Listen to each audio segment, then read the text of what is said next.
hemos buscado, todos los que nos siguen en las redes sociales lo saben, hemos buscado al que yo considero el mayor uruguayólogo que conozco, es decir, un especialista, no solo en la historia de Uruguay, en la política de Uruguay, en la literatura, la geografía, en el saber global sobre el Uruguay y también en los vínculos con Argentina, porque fue posiblemente, a mi gusto, el mejor embajador que Argentina ha tenido en Uruguay, que es el doctor Juan Manuel Casella, Cachi Casella, actual secretario renovado del Comité Nacional de la Unión Cívica Radical, que se encuentra veraneando en estos momentos allí en Montevideo. Si todo anduviera bien, ahora sí, Juan Manuel Casella tendría que estar escuchándonos. ¿Es así, Cachi? Hola. Hola, Casella. Buenas tardes, escucho con un cierto rebote, digamos así. Un cierto rebote. Vamos a subir un poco mi retorno, vamos a intentar mejorar la comunicación mientras te damos primero los mejores deseos ahora en público para el 2016, Casella. Igualmente para ustedes, por supuesto, todos tenemos la mejor intención. Perfecto.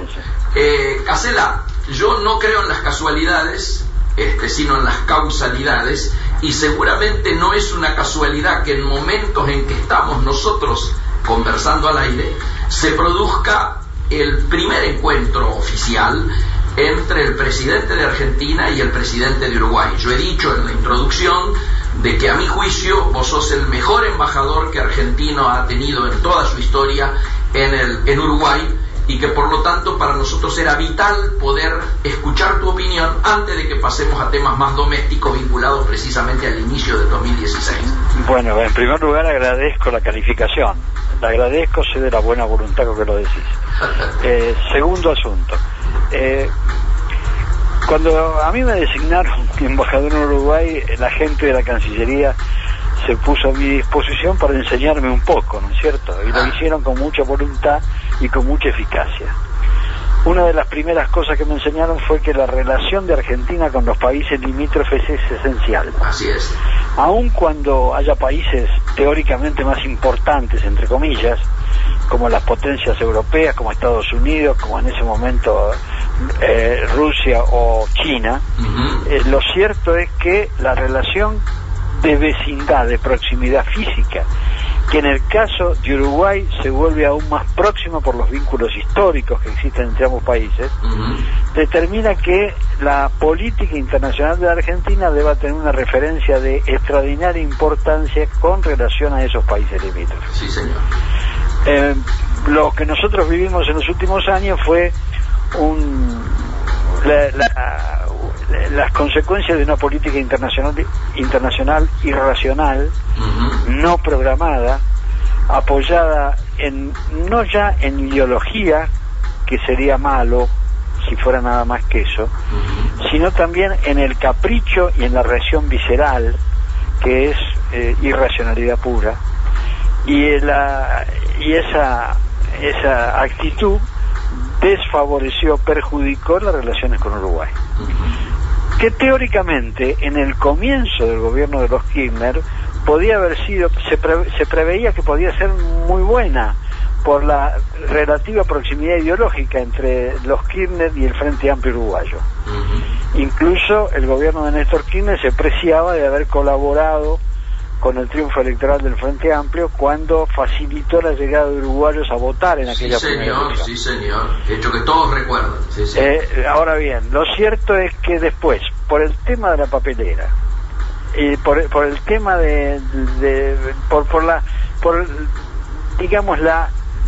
el deterioro de la calidad de la relación personal entre Néstor Kirchner y Tabaré Vázquez, entramos en un cono de sombra que nos llevó a alejarnos progresivamente del Uruguay. En realidad, a no tener una política internacional adecuada con Uruguay. Correcto. Y eso determinó la toma de decisiones que en algunos casos fueron francamente agresivas, como por ejemplo la decisión de no autorizar el transbordo de mercadería en el puerto de Montevideo. Sí, o el corte de los puentes. El corte de los puentes, que fue una grosería, atendiendo a que se trata de un puente binacional, no era un puente propiedad de la Argentina. Por lo tanto, eso determinaba que los uruguayos se sintieran especialmente agredidos. Esto sin dejar de tomar en cuenta que la verificación técnica del nivel de contaminación generada por las pasteras debe ser una prioridad, tanto para Argentina como para Uruguay, ¿no? Sin duda, sin duda. Eso es otra cosa, no estamos discutiendo ese tema, sino que estamos señalando que el corte de los puentes fue interpretado por la sociedad uruguaya como una agresión injusta e indebida. Así es. Por lo tanto, me parece que todo lo que se haga por mejorar la relación entre los dos países va a ser bienvenido, nos va a potenciar recíprocamente, va a revalorizar al Mercosur, cosa que es fundamental para la Argentina. Y en estos momentos mucho más. Y en estos momentos mucho más, exactamente. Por lo tanto, bienvenido sea un acercamiento efectuado en términos racionales, apoyado en nuestra tradición histórica, en las viejas relaciones de afecto que tenemos con el pueblo uruguayo, pero fundamentalmente pensando en la conveniencia recíproca, ¿no es cierto?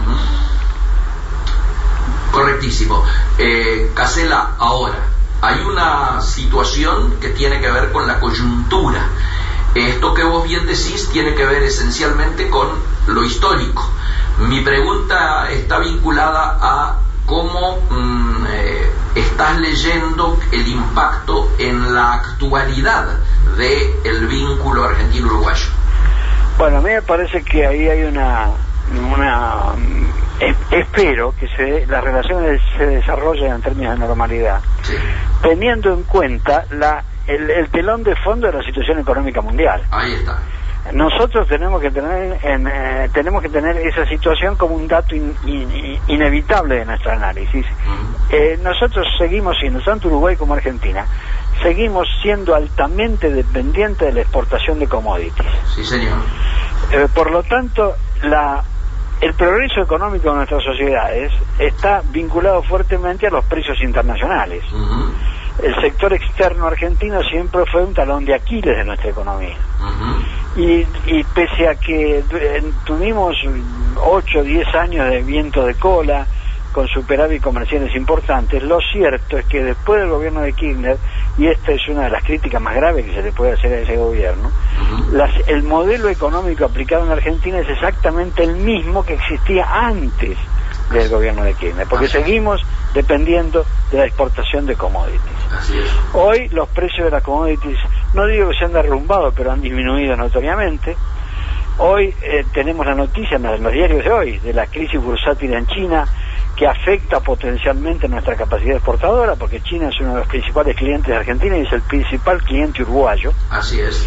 Por lo tanto, la búsqueda de una solución compartida, que por ejemplo puede pasar por convenios, por la reactivación de los convenios con la Unión Europea. Sí, señor. Que me parece que es un objetivo importante para la economía de ambos países. Es un dato, es una posibilidad que debemos explorar profundamente. Sí, señor.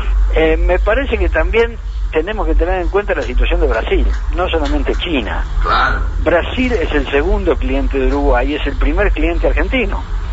Y la economía brasilera está viviendo una etapa de recesión que en este año, según dicen los técnicos, puede llegar a 3 o 4 puntos de producto. Esto es otro elemento negativo en el escenario económico internacional y por lo tanto también frente a esa situación la vinculación con Uruguay se convierte en esencial.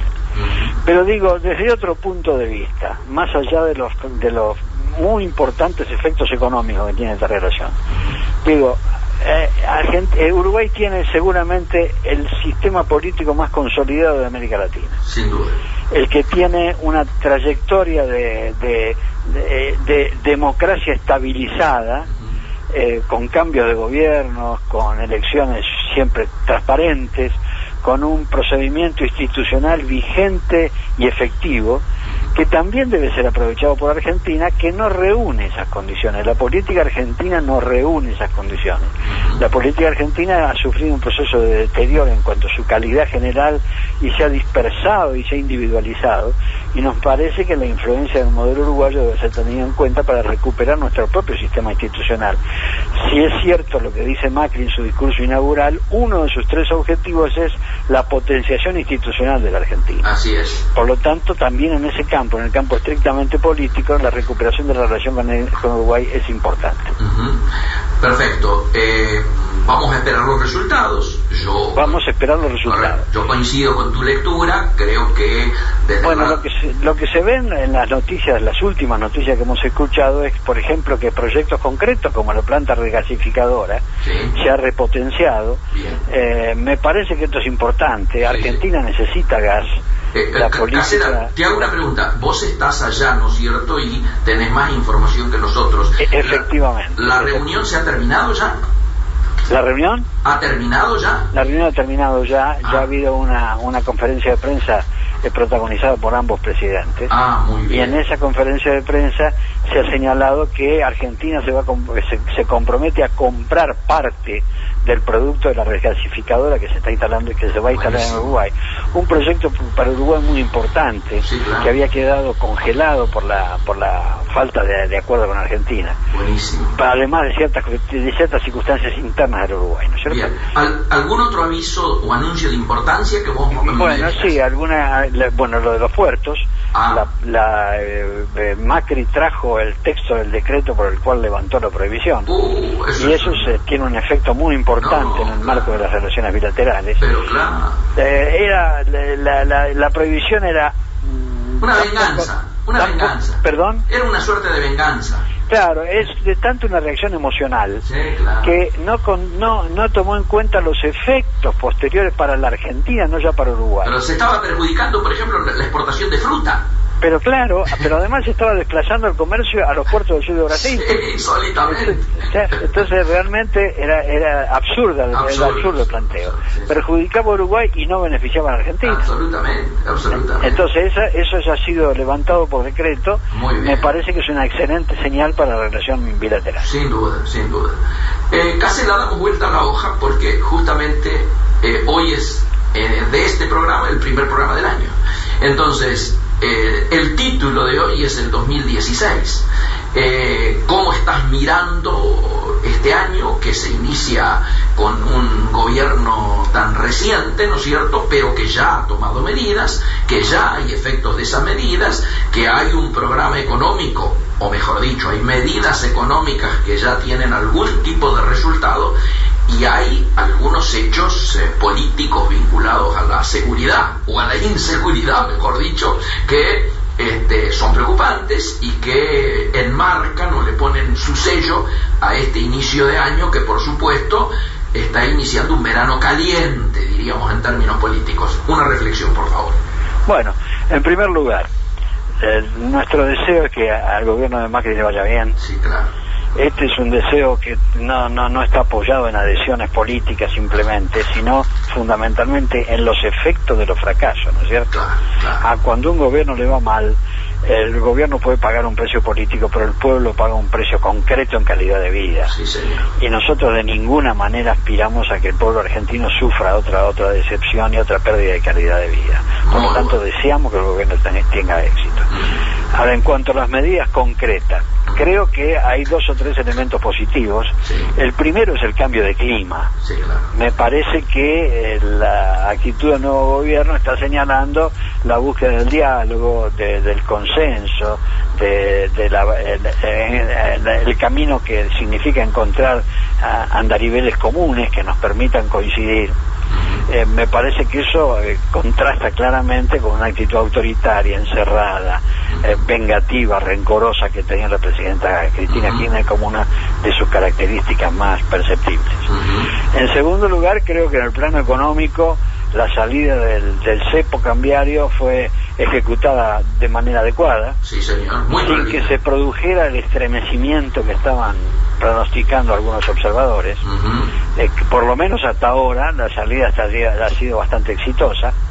Seguramente el dólar se va a ubicar entre 14 y 15 pesos, va a estabilizarse por ahí más o menos. Sí, señor. Queda una asignatura pendiente de ese marco, que me parece a mí que es la enunciación de un plan concreto de lucha contra la inflación. Absolutamente. Porque una política cambiaria no se sostiene si se desarrolla en el marco de un alto nivel inflacionario como el que está viviendo la Argentina.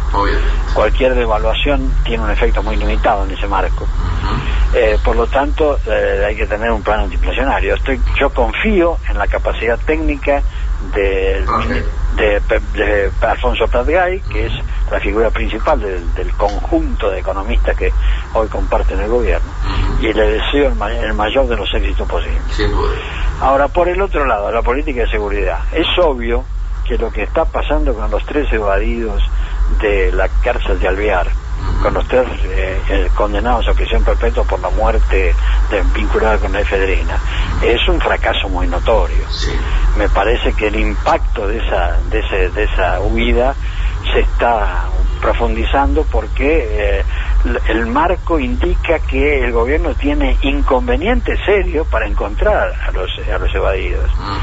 Seguramente hay complicidades, seguramente ha habido complicidades muy importantes en la fuga, seguramente sigue habiendo complicidades importantes en la búsqueda de los evadidos, pero me parece que el gobierno que se plantó frente a la sociedad como un gobierno de gestión debe en este campo mejorar su gestión.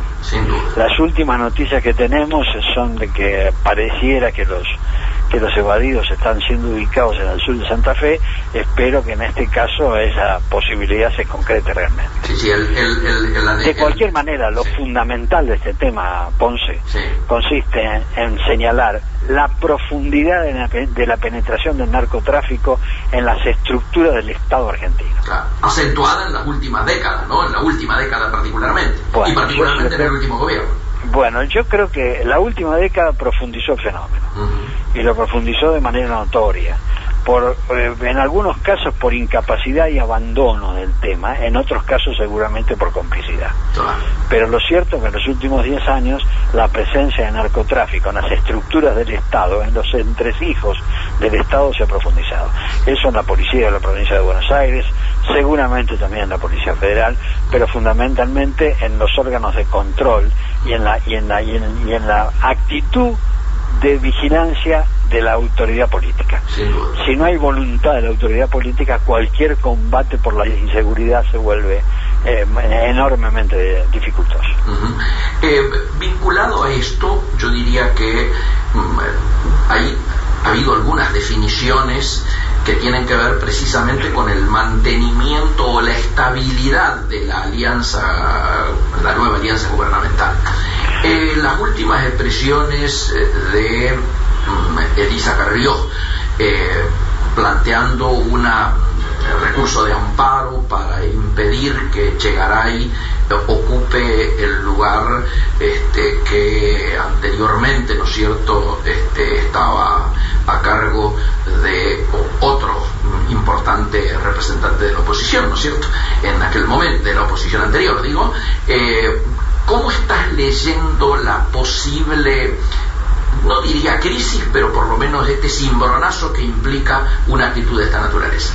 Bueno, esto yo lo enmarco en una decisión que, a mi criterio y según la información que poseo, ha tomado el cristinismo duro. El cristinismo duro ha decidido que a partir de marzo va a hacer todo lo posible por agredir al gobierno, por dificultarle la gestión. Sí, señor.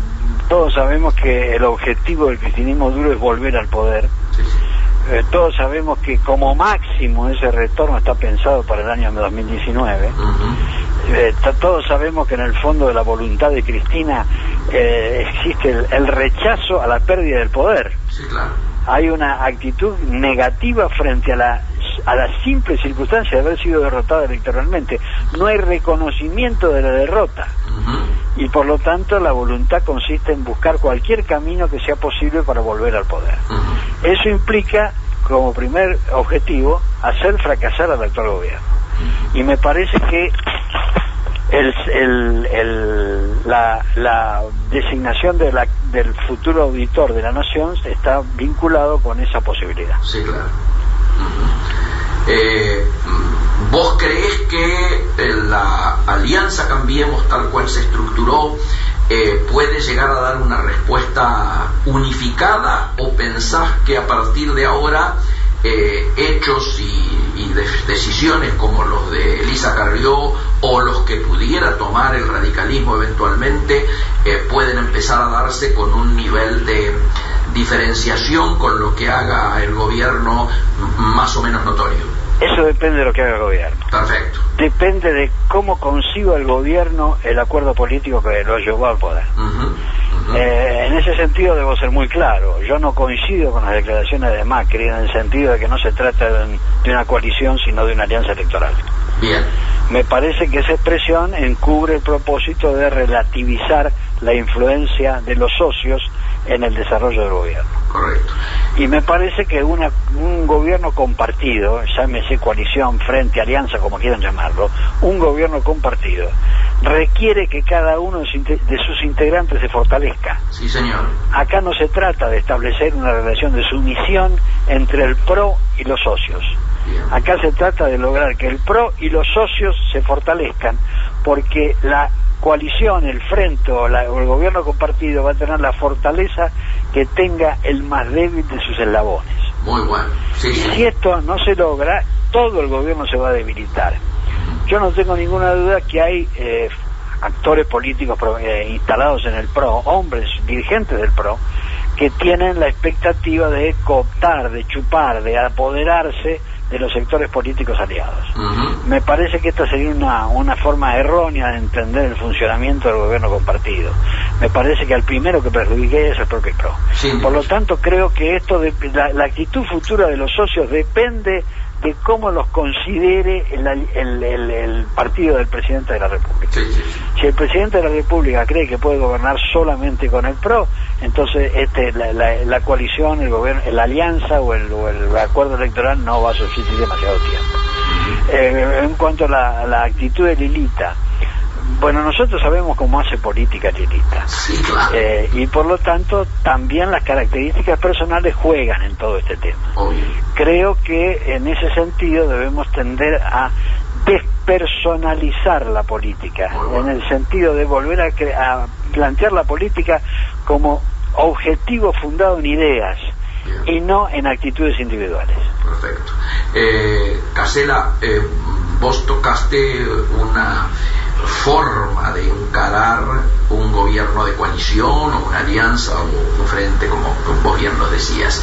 Hay un espacio que justamente es el espacio donde se manifiesta la principal crisis en este momento, que es la provincia de Buenos Aires, donde precisamente esta alianza se manifiesta en un gobernador del PRO y un vicegobernador de la Unión Cívica Radical.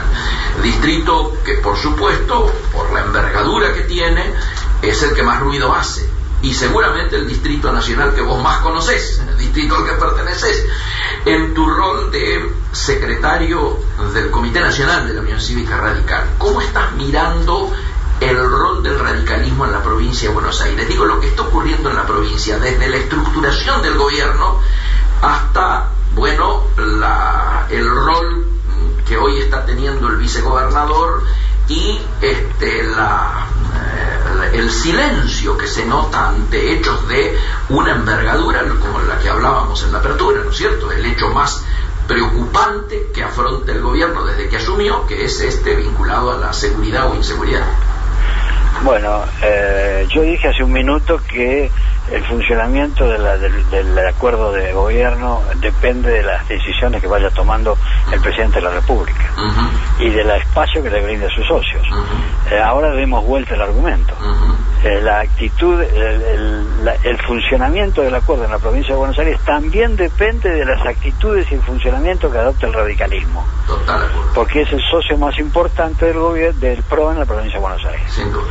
¿Qué quiero decir con esto? Quiero decir que si el vicegobernador de la provincia, el doctor Daniel Salvador, es concebido por el radicalismo como el instrumento que tiene, el instrumento más importante que tiene el partido para hacer llegar sus ideas, sus iniciativas, sus propuestas y sus proyectos, eso puede funcionar. Ahí depende también del espacio que le ofrezca la gobernadora. Correcto. Para escucharlo.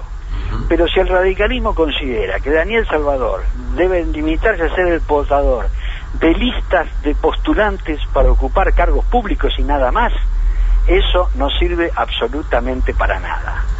El poder no se distribuye como en porciones como una pizza. El poder se distribuye a partir de los aportes que cada uno de los socios puede efectuar desde el punto de vista de las ideas, de las propuestas, de los proyectos y de la efectividad que tenga para implementarlas. Me parece que ahí está la clave del asunto. Hasta este momento yo veo el radicalismo de la provincia de Buenos Aires en una actitud débil, en una actitud... Miren, el adjetivo que se me ocurrió seguramente es exagerado, pero lo voy a decir igual, en una actitud mendicante que no es la que corresponde para lograr la mayor eficiencia en el funcionamiento del gobierno. Creo que un radicalismo silencioso, un radicalismo que piensa en cargos y no en ideas, es un radicalismo que no sirve para que el desarrollo de cualquier, no solamente de este gobierno, sino de cualquier propósito político. En ese sentido, como integrante del Comité Nacional, me hago cargo de la parte de responsabilidad que nos corresponde, porque hoy el radicalismo está en un estado de hibernación que no ayuda en absoluto a que funcionen las cosas bien. Cuando hablas de estado de hibernación, ¿te estás refiriendo a la provincia de Buenos Aires o a nivel nacional?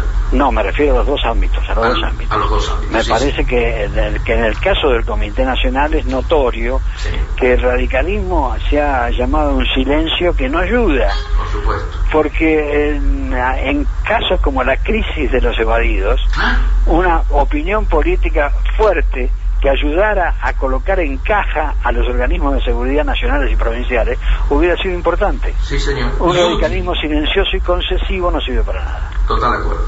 Esto, por supuesto, Ponce, no lo digo apuntando a una división futura con el PRO. No estoy preanunciando actitudes separatistas. Estoy diciendo simplemente... Corrijamos.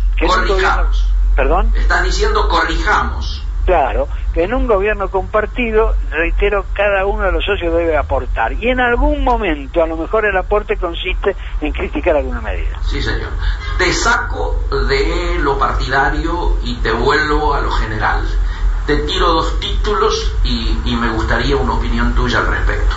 El primero, en el día de hoy se ha sabido que esta convocatoria a un futuro acuerdo económico y social, que algunos venimos reclamando que sea político, económico y social, tendría alguna demora, no solo desde el lado del gobierno, sino también como voluntad de algún sector del sindicalismo que dice esperemos todavía. Primer punto, tu opinión sobre el acuerdo. Y el segundo punto, una iniciativa que hizo mucho ruido en tiempos electorales y en tiempos de asumir el nuevo gobierno, fue este tema de la pobreza cero. Me gustaría una opinión sobre ambos temas. Este último tema no lo escuché con claridad. Pobreza cero, el objetivo de pobreza cero.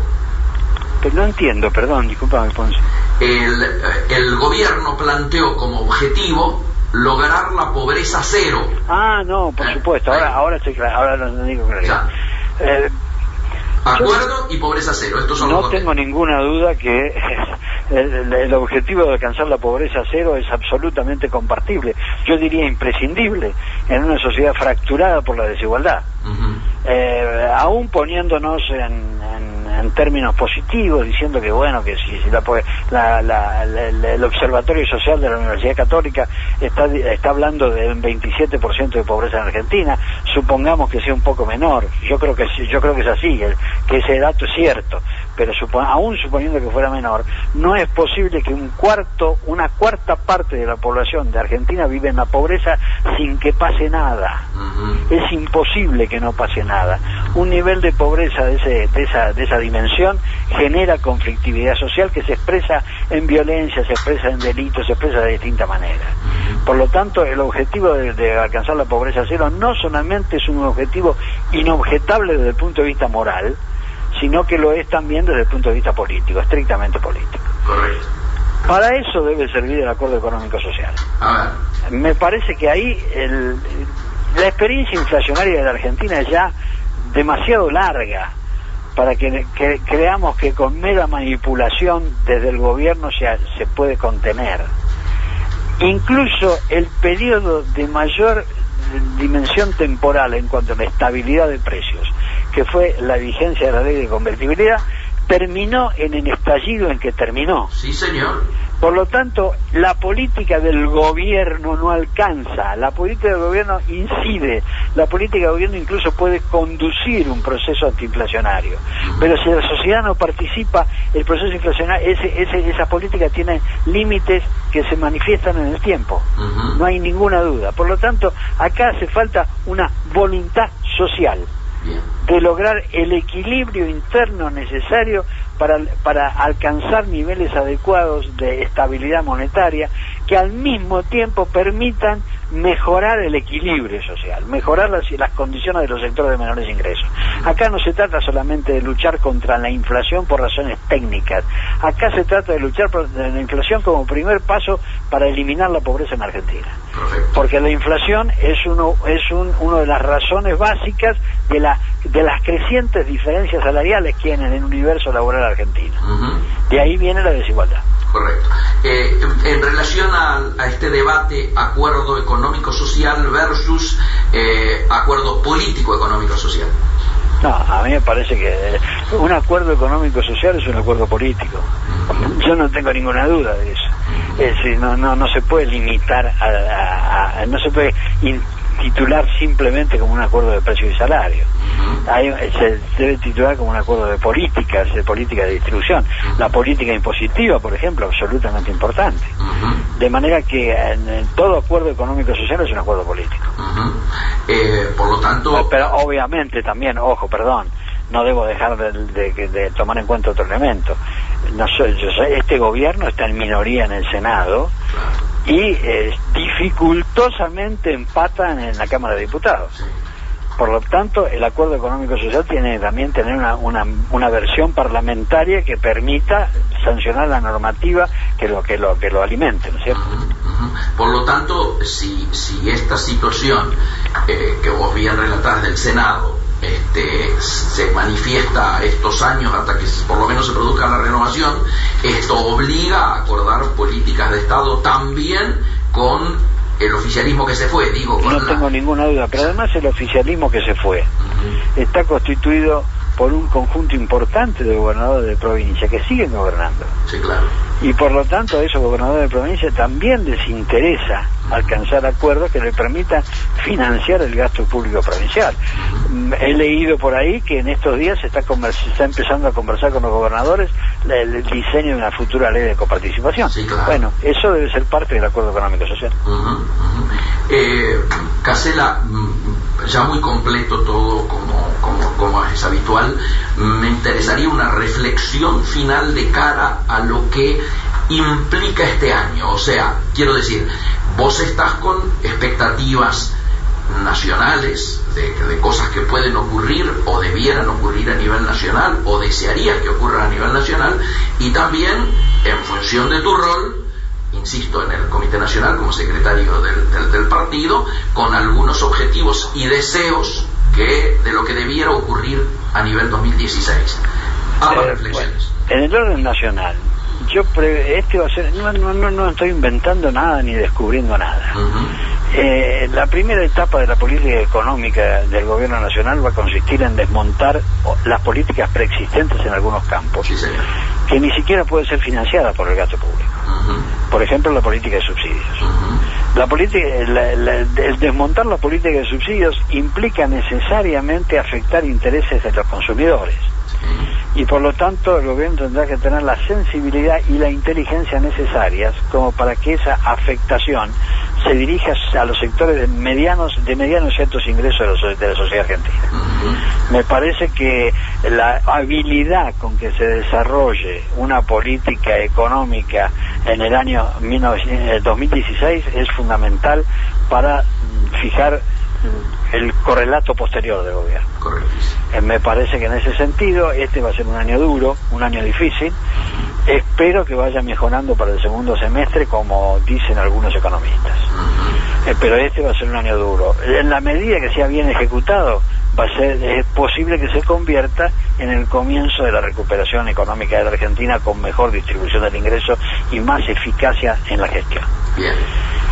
En segundo lugar, con relación a la Unión Cívica Radical, el radicalismo debe sentirse integrante de una coalición aportando lo que desde el punto de vista de su personalidad histórica puede aportar. Correcto.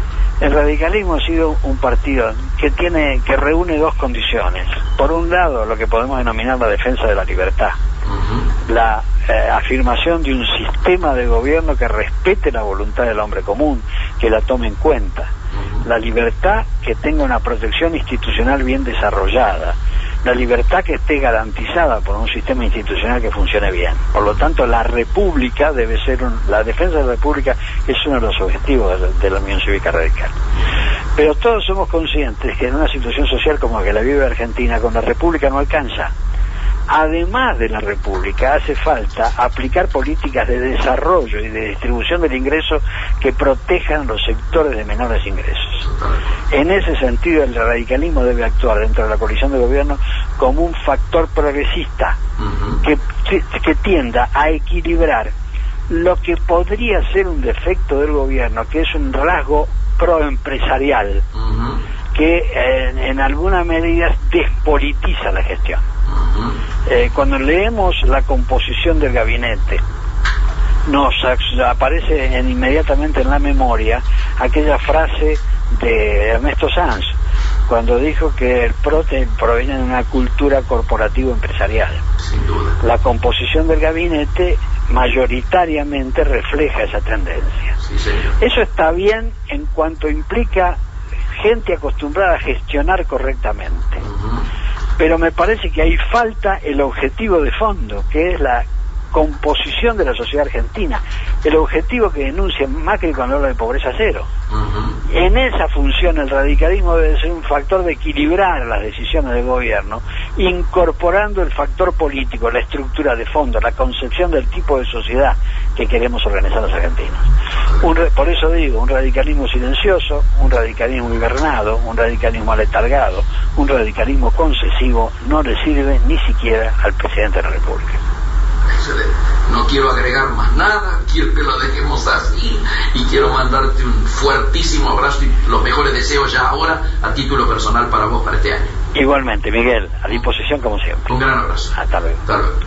Amigos, ustedes lo escuchaban, el doctor Juan Manuel Casella, directamente desde Montevideo, Uruguay, dándonos, yo diría, primicias en relación al cierre de la reunión entre Tabaré y el presidente Macri, en este caso aprovechando su viejo rol de embajador argentino en Uruguay, a mi juicio el mejor, y segundo, la visión de este 2016 desde su otro rol, su rol actual, de secretario general de la Unión Cívica Radical, partido que integra, por supuesto, la alianza de gobierno. Nos vamos con todo el tiempo que sea necesario al espacio publicitario de la radio.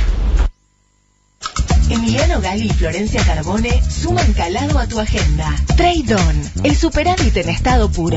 De lunes a viernes a las 10 en Trade, periodismo de carga. Somos lo que fuimos. Un intento por comprender la Argentina, con la conducción de Rosario Lufrano, premiado con el oro como mejor documental histórico en el New York Festival. Todos los viernes a las 16 por Trade. Estás donde elegís estar. Trade, espacio publicitario. Su negocio necesita moverse. Nosotros lo conectamos al mundo. APM Terminals, una terminal al servicio de sus clientes. www.apmterminals.com.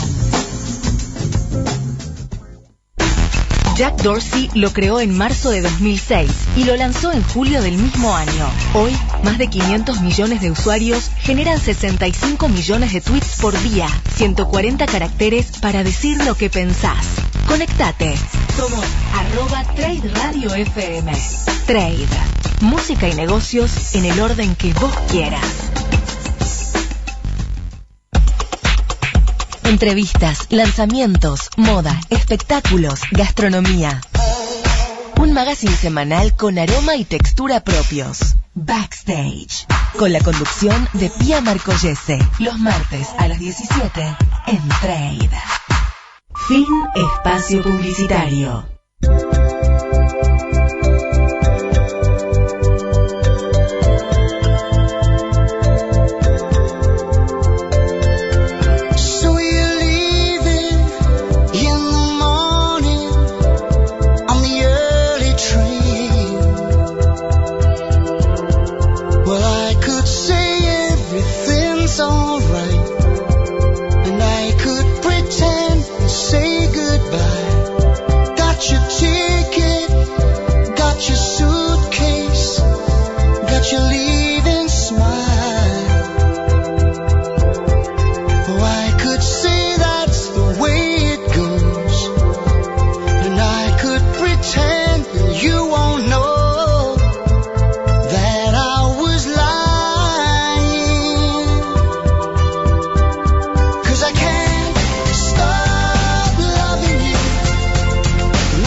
en Integrados, el mejor análisis del comercio exterior y la economía. Hasta las 17 en Trade. Estás donde elegís estar.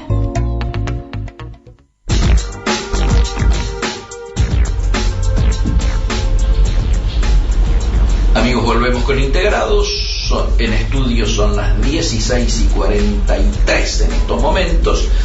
Y hoy, en nuestro primer programa del año, tenemos que decir que tenemos una terrible satisfacción con la nota, que fue la comunicación del día de la fecha con el doctor Juan Manuel Casella, Cachi para los amigos, que nos ha dado algunas primicias y su visión vinculado al encuentro de Macri con Tabaré, con Vázquez, el presidente uruguayo, y por otro lado una visión sobre la gestión del gobierno hasta el presente, los principales problemas, y él en su rol de secretario general de la Unión Cívica Radical, en el rol que el radicalismo debe tener en esa alianza de gobierno.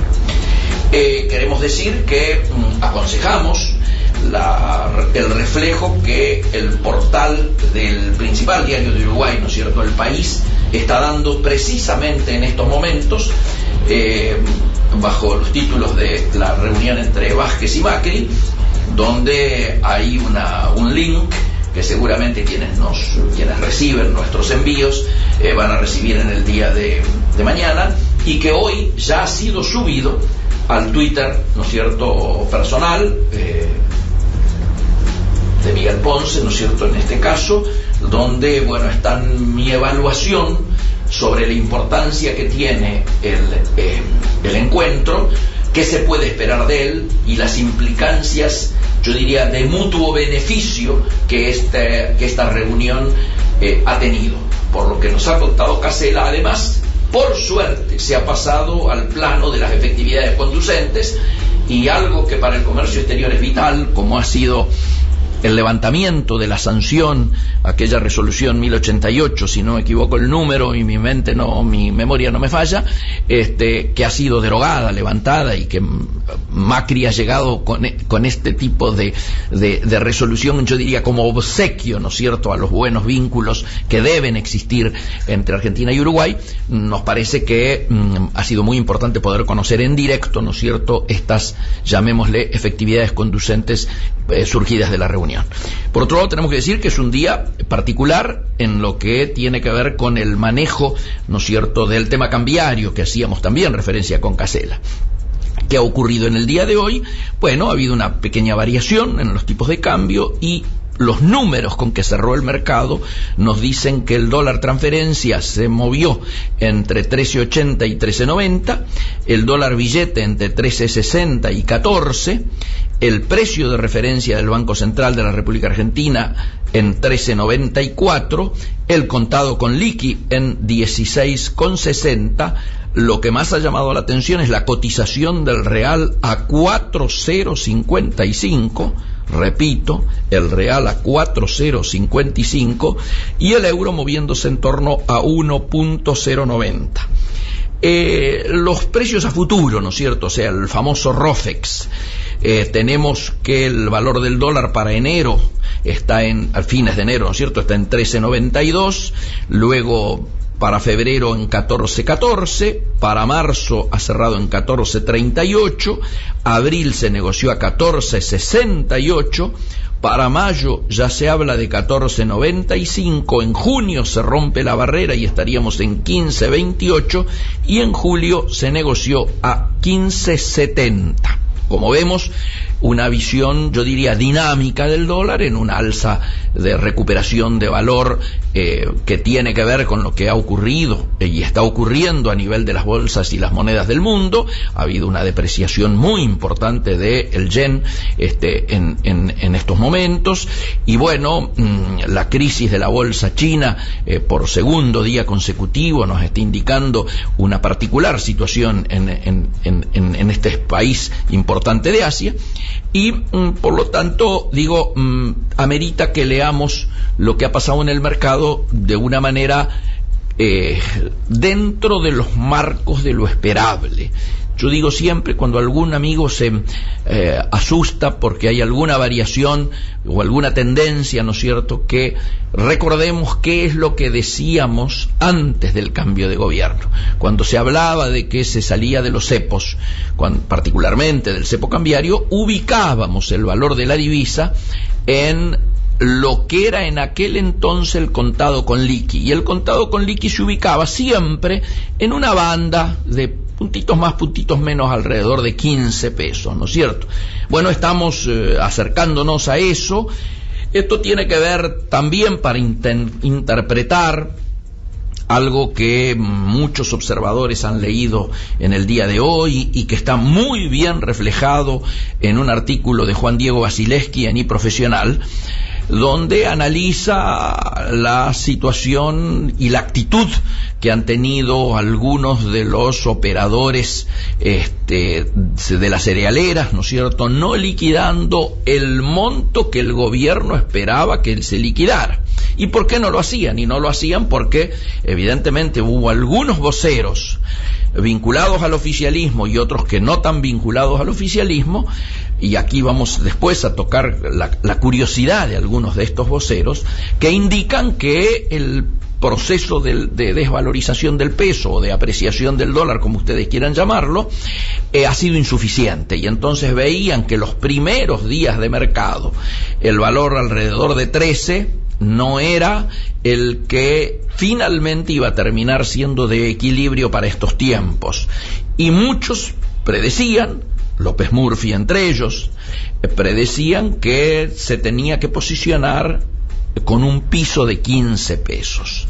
Esto hizo rápidamente que, al ser inclusive reconocido por algún economista importante del actual gobierno, reconocido en off, digo, muchos de los, al trascender esta situación, muchos de los que tenían que liquidar dijeran: esperemos unas horas, esperemos unos días a que el número mejore y entonces sí liquidemos. Bueno, es lo que habría empezado a ocurrir en el día de hoy, donde al acercarse más a 15, ¿no es cierto?, al estar más cerca de estos números adelantados o sugeridos, la cosa tiene pinta, ¿no es cierto?, un poco mejor para las cerealeras, y entonces han empezado a liquidar un poco más. Cuando decía las manifestaciones curiosas alrededor del valor del dólar y de la insuficiencia que había tenido la apreciación cambiaria en términos de competitividad, llama la atención que, así como López Murphy dijera que era insuficiente, también una expresión del exoficialismo, la gran macro, también dijera lo mismo, pero además lo dijera, yo diría, con unos números que llaman la atención por lo preocupante. Ellos hablan, repito, la gran macro, de que el valor del dólar en términos reales para tener competitividad debiera estar cerca de 20. Yo lo dejo ahí, no voy a emitir juicio, solamente registro este dato. Tengo en mi poder el informe de la gran macro planteando este número. Me parece importante que tengamos en claro la situación que se viene planteando en términos de la economía real. La economía real está diciendo de que la búsqueda de la competitividad, el afrontar la agenda de la competitividad con urgencia, implica algunos pasos como muy necesarios. El más necesario de ellos es precisamente el acuerdo político, económico y social, como yo lo charlaba recién con Casella, como aparece inclusive reflejado en este artículo que acabo de recomendar del País, subido hace horas, en relación a la necesidad de evitar que la puja distributiva nos lleve a una disputa salvaje en términos de precios y salarios. Aquí la responsabilidad con que debe encararse este momento, un momento de ordenamiento por un lado y de sinceramiento de variables por otro, tiene que hacer actuar con mucha responsabilidad a todos los actores: gobierno, la política, los empresarios, las organizaciones gremiales de los trabajadores, ¿no? Todos aquellos que tienen algo que ver con la puja distributiva, de manera tal de, insisto, evitar una espiralización en el tema inflacionario que pudiera llevar, diríamos, zozobra y hacer que este sinceramiento recaiga en mayor medida en los que menos tienen. Tenemos que evitar esta situación, tenemos que tratar de evitar